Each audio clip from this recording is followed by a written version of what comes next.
Well, I'm Martin Matter with the Witness to War Foundation. It's June 3rd, 2019, and we're in Manhattan, Kansas.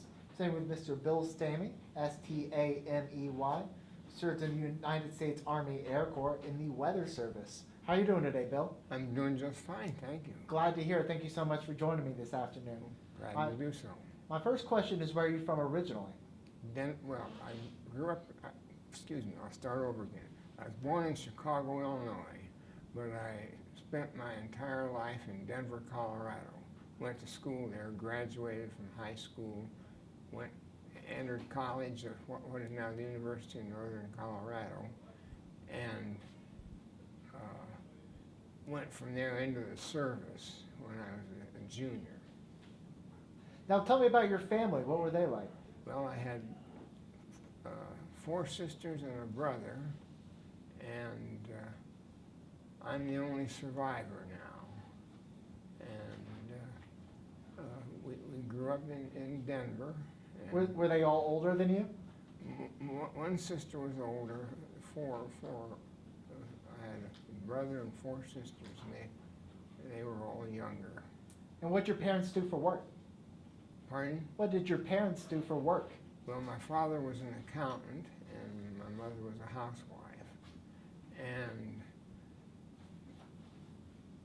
I could tell some rather gruesome stories about the effect of the Depression on people in certain professions. And my father went from being very prosperous to being broke. As people died, as people went broke, that he depended on. And so, but I survived. Now, had you ever thought about joining the military growing up, or did you have other plans? Well, I didn't think too much about it, but I loved reading books, like books about Annapolis and West Point and so on. But you had to get an appointment by a congressman or a senator, and that was not a possibility, so I never entertained that. I did listen to a recruiter who came through in 42 or 43, and she happened to be a very attractive young lady, and she signed up about a dozen guys for this weather training program. And so I went into that. I was already in the reserve, and I was called. I got orders to report to active duty. I got the orders on March the 5th to report March the 6th. And I reported to Fort Logan, Colorado, which I could have walked to. It was about 14 miles. Well, I couldn't walk to it from Greeley, but I could walk to it from Denver. And this was March 6th of what year? 43. And I reported, and then I was assigned to Brown University to go to in Providence, Rhode Island, to go to school to take calculus, physics, electromechanics, and courses like that.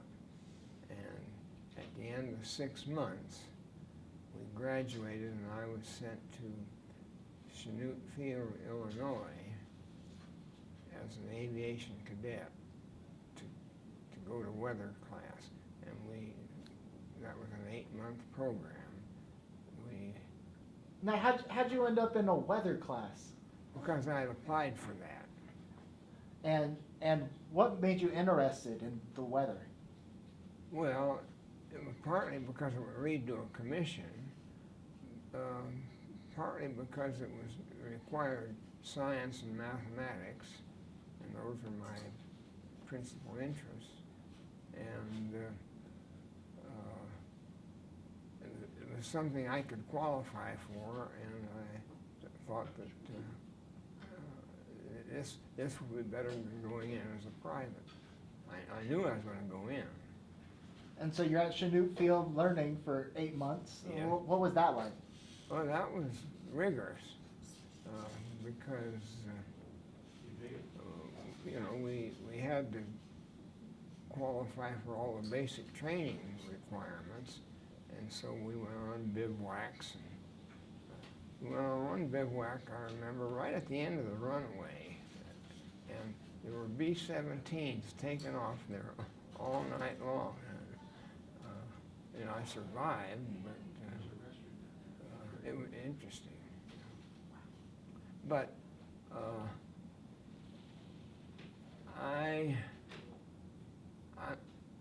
I've never lost my interest in weather, so I pay attention to it. So after your training, where did they send you? To Eslerfield, Illinois, not Illinois, Eslerfield, Louisiana, which is near Alexandria. Alexandria was a mecca for bases. They had two divisions, two bases that had a division, as they had two Fort Rileys around Alexandria. And I was assigned there, and I forecast weather. Pilots would come in and ask, they'd ask about the weather to such and such a place. About 3/4 of them were flying recreationally, sort of, to go see a girlfriend someplace. So they were not happy with a bad forecast that might keep them from going. But we lived through all that, and I met a girl myself and got married there. And How'd you meet her? at a picnic that she calls the weatherman's picnic, but it was several guys from the weather station, and I had not met her before, and we had a good time, and I got another date with her, and another, and then we got married after 3 months. And then I went overseas. Well, good going, Bill. Yeah, and I'm still married. We had 3 children. Terrific. Yeah, it's been a good marriage. I'm proud of it, happy about it. Well, tell me about going overseas. Where'd you go? How'd you get there? Well, I got my orders to report to Kearns, Utah, and every morning I'd read Kearns is right outside Salt Lake City, and every morning I'd read the Salt Lake City paper. Didn't rely much on radio, and there was no TV. And got up one morning, and the headline was that the United States had dropped an atomic bomb on Japan. Well, I knew enough physics, and I remembered a high school chemistry teacher talking to us about atomic energy, and he predicted that within our lifetime, there will be success at capturing the energy of the atom, but he said it will be in wartime and no good use will come of it. Well, that wasn't quite right, but I did remember that very well. And so my first immediate thought was, well, I'm here in Salt Lake City. Denver is just a trip through the mountains home. They could just send me home right now. And nobody listened to that suggestion, and I went ahead and went overseas. And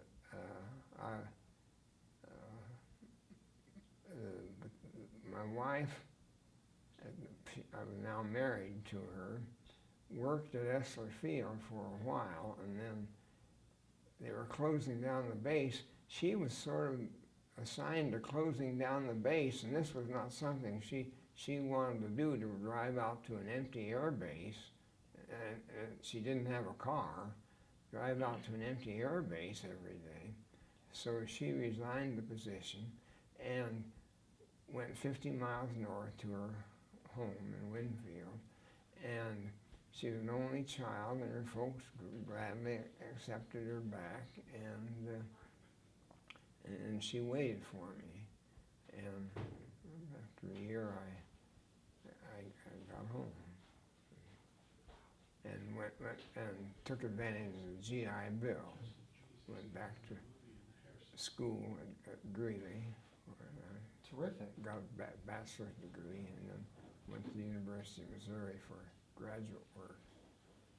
Well, let's break down the weather service for somebody who doesn't know jack squat about the military or the weather. Yeah. You know, how does it operate within the United States military? Well,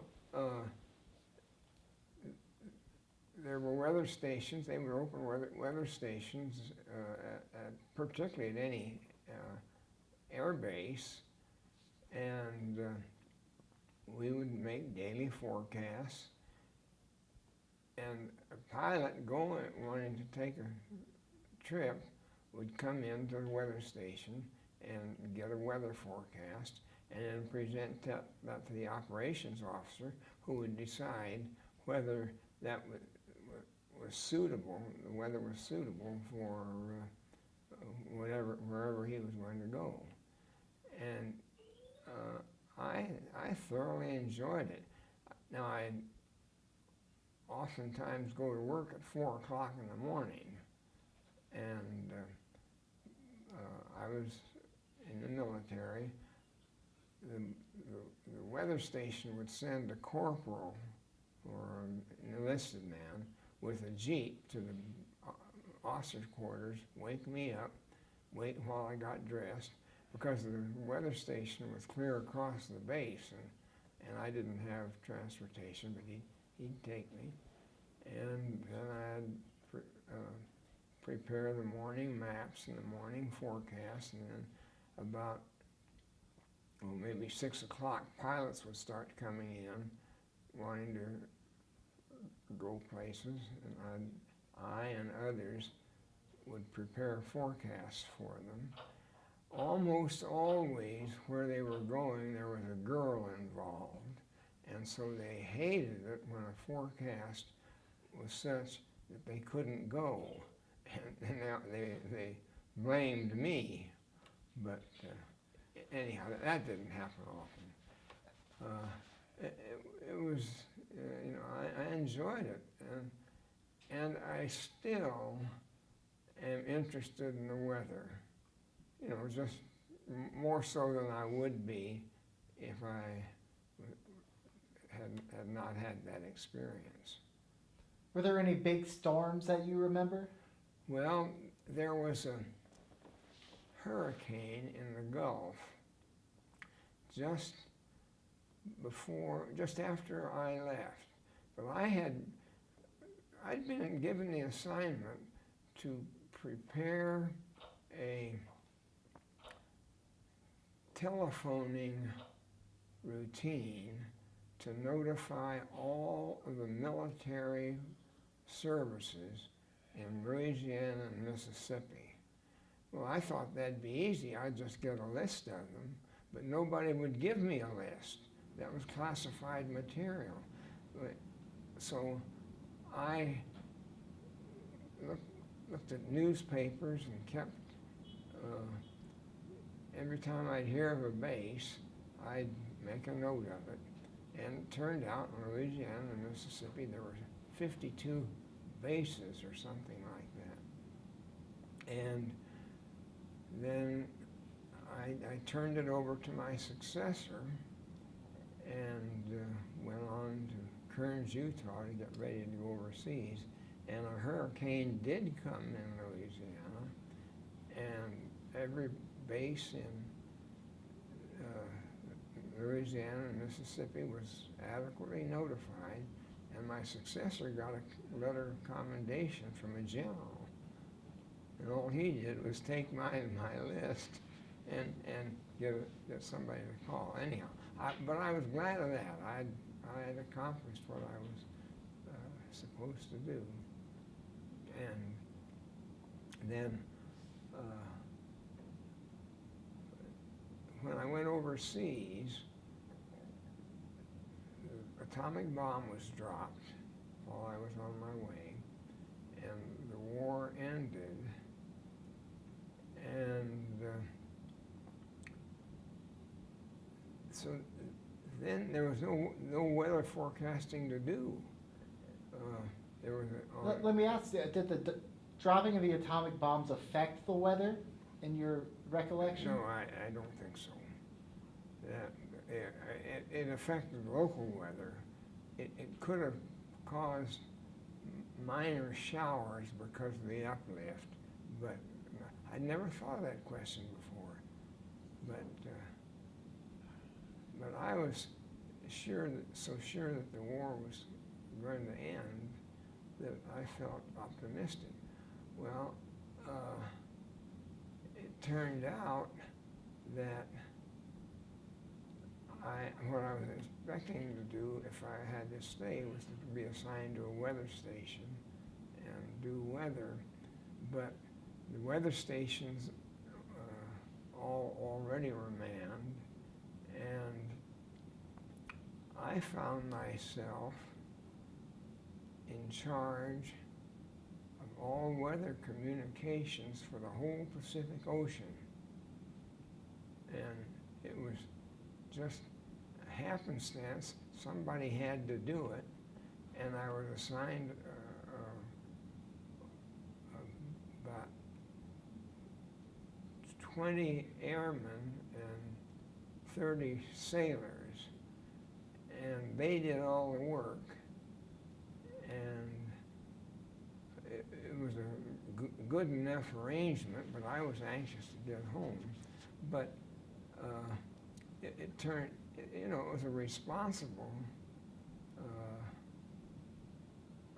assignment, and I was glad that I had that to do. When a typhoon came through, and it destroyed our baseball diamond because we had a big backstop, and we'd been playing baseball with against other bases, and I don't know whether they ever replaced the backstop or not. I got to come home, but well, I do have a couple other questions, and we sure. can wrap up. What do you want future generations to remember about World War II? That everybody took it seriously. Everybody, who had who was assigned a responsibility or a responsibility they had volunteered for, they served it to the best of their ability. And we were united together. The bombing of Pearl Harbor had completely changed the attitude of all Americans. And it turned out that whoever ordered the bombing of Pearl Harbor had doomed the Empire of Japan, because this so united us that President Roosevelt was able to get undivided loyalty by the whole country. Now, I think it's fitting on the week of the anniversary of D-Day to hear your thoughts on remembering D-Day 75 years later. Yeah, well, we knew D-Day was coming. I was in an officer training program to become a weather officer, and I was commissioned on D-Day. So it was a big day in my life, but and we didn't have, newspapers were more important at that time than they are now. And I remember just reading the headlines and being thrilled and not knowing but what I may be involved. I didn't know how I might be involved, but it was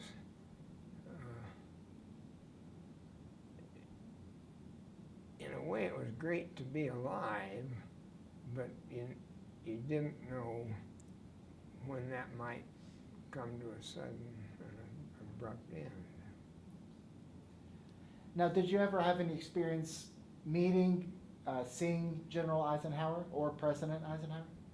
No, Well, what were your impressions of him as you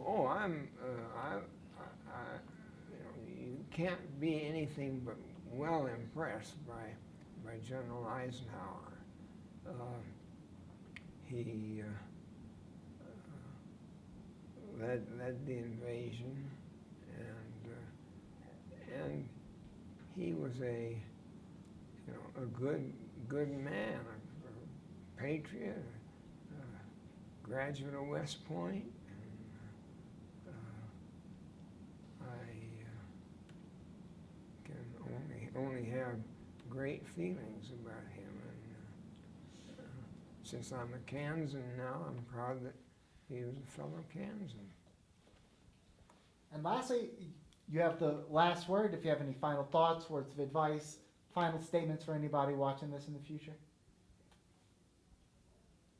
Well, I'm proud of my service. I'm proud of my generation, and I'm glad I'm still here. Well, Bill, I can't thank you enough for taking the time today, but most importantly, thank you so much for your service, sir. Thank you. I'm glad to have participated.